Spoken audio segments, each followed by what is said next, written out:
So, you want to know why this tank has the best heavy tank gun in the game and why you need it in your garage? This is going to be a very quick garage analysis of this tank and why this tank is needed for you to play. We're going to jump straight into it. Straight out of the box, you're going to get this tank. No crew, say you have a level 1 crew.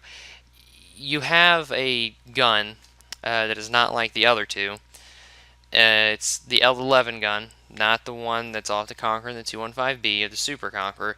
This gun shoots faster, 7.27 rounds a minute, has a better aim time of 1.5 seconds, has the accuracy of 0.32.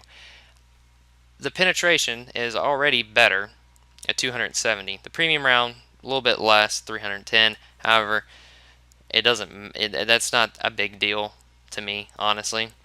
But you have it if you need it. And the hash round is 140. However, the 215B, the other ones, they get that hash round at 140 or maybe a little bit less. But anyways, you get 515 alpha damage and your reload speed is blazing fast already. I mean, just not even going off and, putting any equipment on it. This is nothing. This is still not as good as you can get it. We're going to go over to the other thing, and we're going to look at what the reload speed, the time is for it. The time itself to reload as soon as you get this tank is 8.25 seconds. That's better than the other two, but you can get it lower than that. The accuracy at 100 is 0.32. Moving is 44. It's not that bad. Could be worse. Rotating the turret, not that bad. Could be worse at 0.79. Max range 720. Don't worry about that. Max elevation 20 degrees. You can aim up. Max depression 10 degrees. That plays into the armor very heavily because you can use that 10 degrees of gun depression to your advantage so much. Now the Cranwagon gets 12. Other tanks get 10 degrees of gun depression, but the 10 degrees is crucial to the playstyle of this tank for the most part.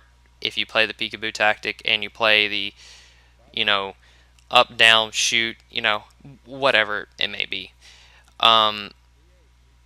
It helps so much. It's so versatile with using this gun and the turret and the armor and the speed. It's just great. Now, we're going to move on over to the ammunition real quick. The APDS, it shoots an armor-piercing discarding sabot, which is technically an APCR to this game. Has the fastest shell velocity at 1,372 meters a second. I don't know of any other heavy tank that has a round that shoots that fast.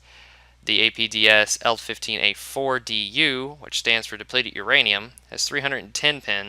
It flies a little bit slower, and I'm assuming that's solely because of the depleted uranium, because it's a little bit heavier.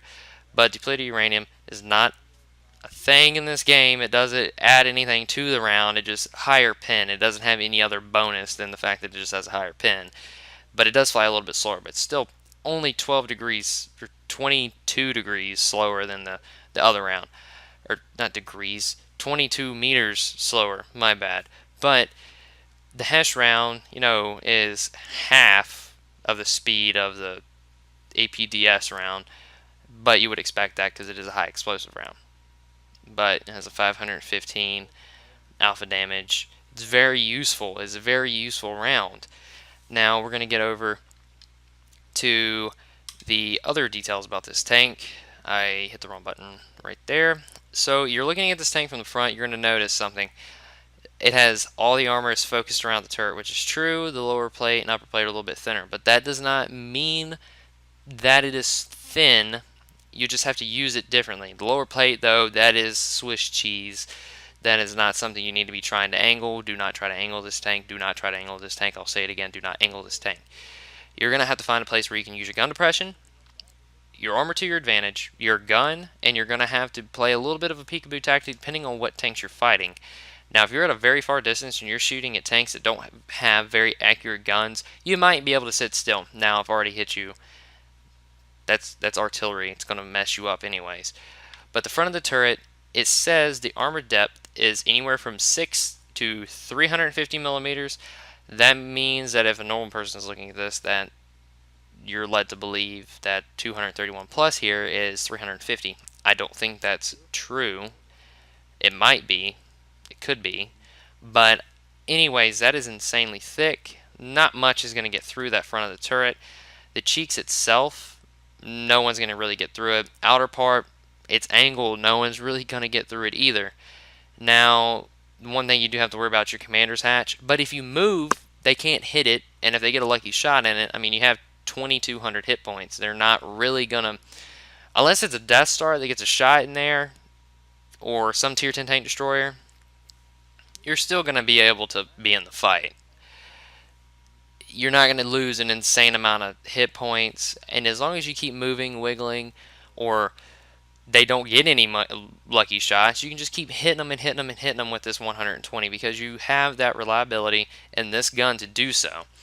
Now we're going to get to the upper plate, and this is where that 10 degrees of gun depression comes into play here, because you have the armor that is angled like that. Sitting standard on head-on with somebody, as long as they're not really above you, that is a very hard upper plate to get through because of the angling. Now, if you are using the gun depression and you're sitting on a hill and you're using that upper plate and sitting at an angle, it's going to be an auto ricochet. Nothing's going to overmatch it because of the thickness that it already is. Now, if you don't know what overmatching is, that means if you have a 30mm plate of armor, nothing can overmatch it at any angle, like go through it, until it is a 91mm or 90mm and above. That means that if it's 30, it has to be 3 times overmatching, like, let's put it 50mm. A 152 from a Su 152 or a KV2 with an AP round will be able to overmatch it.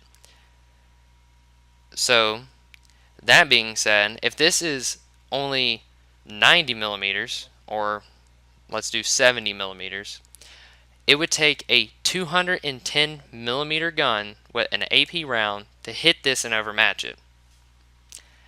Yeah, that's what I'm saying. That I don't think a T-92 is going to be shooting at the front of my tank at point blank range with an AP round trying to overmatch me. I think he's just going to blast me with high explosive and I'm going to be sent back to the garage. So, let's just leave it like that.